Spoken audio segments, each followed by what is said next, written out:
The two-day Slingshot Manila 2015 drew to a close today. Slingshot Manila is an official Asia-Pacific Economic Cooperation Philippines 2015 event for business startups. The two-day event has gathered local startup ventures, government, business sector, the academe, and the international startup experts to stimulate interest, to support and increase the activity of startup community in the Philippines.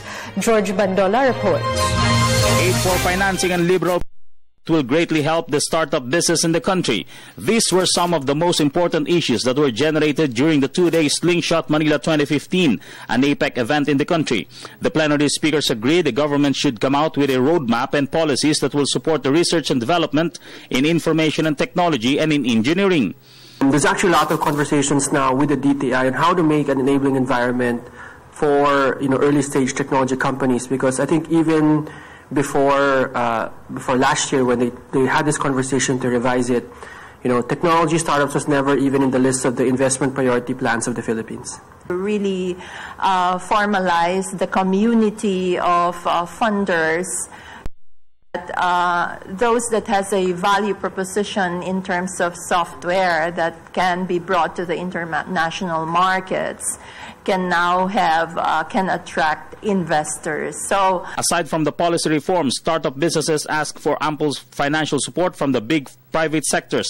Investments should help in the development of software applications, mobile, and in technology design. In other countries, some speakers say the private role have had a great impact in the success of Silicon Valley in America and in Chile. Chile, in the government, there was sort of this attitude, it's like a confrontation between government and business, and there's so many things that make it hard for an entrepreneur starting a company, taxes, all the regulations, etc. Improving an ecosystem like this involves all three sectors. It does involve the government, that's essential. It involves the business community, that's essential. It involves the university community, that's essential as well. The idea behind the staging of the Slingshot Manila is aimed at developing the information and technology sector as the main contributor of every country's gross domestic product 5 to 7 years from now. For People's Television, Jorge Bandola.